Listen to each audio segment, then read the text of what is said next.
Japan's main opposition, the Democratic Party of Japan, has crushed the ruling conservative Liberal Democratic Party with an historic landslide victory. Results show the DPJ got more than 300 of the 480 seats in Japan's lower house of parliament. The LDP now holds about 100 seats, a third of its strength before the vote. Zhang Siwei brings us this story.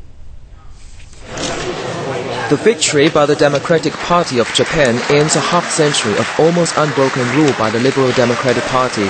DPJ leader Yukio Hatoyama will become Japan's next prime minister. We felt very strongly that we had to change the politics and knew this election was about a shift in power. We would like to thank everyone that has supported us to make this victory happen. Incumbent Prime Minister and LDP leader Taro Aso says he will take responsibility for his party's loss.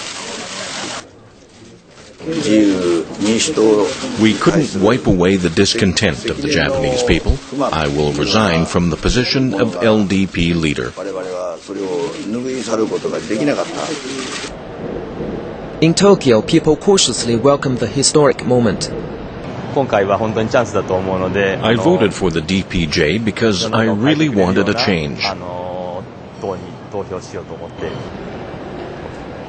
Many have high hopes. I'm looking forward to change now that the LDP is no longer in charge. Still, many others are skeptical. Since there isn't a proper leader, I really don't think the DPJ can change the government.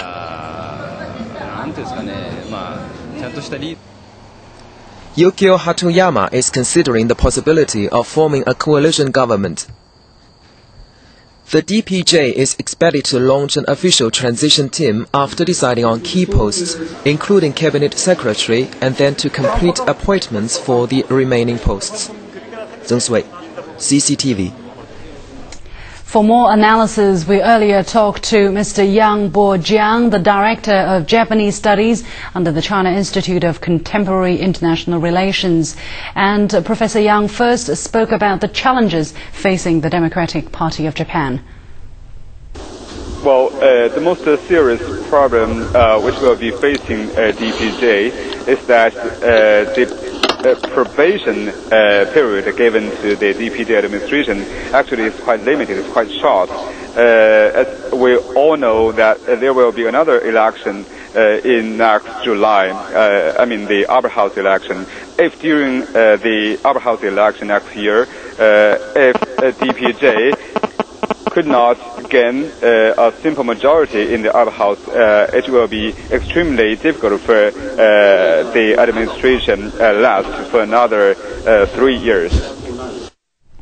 Professor Yang also discussed the possibility of change in foreign policy after the DPJ assumes control of the Japanese government. Foreign policy will not be on the top priority of DPJ administration. I don't think significant changes with foreign policy will be made immediately right after the inauguration of the new administration. But while still it's the implications of the administration change are still but still I think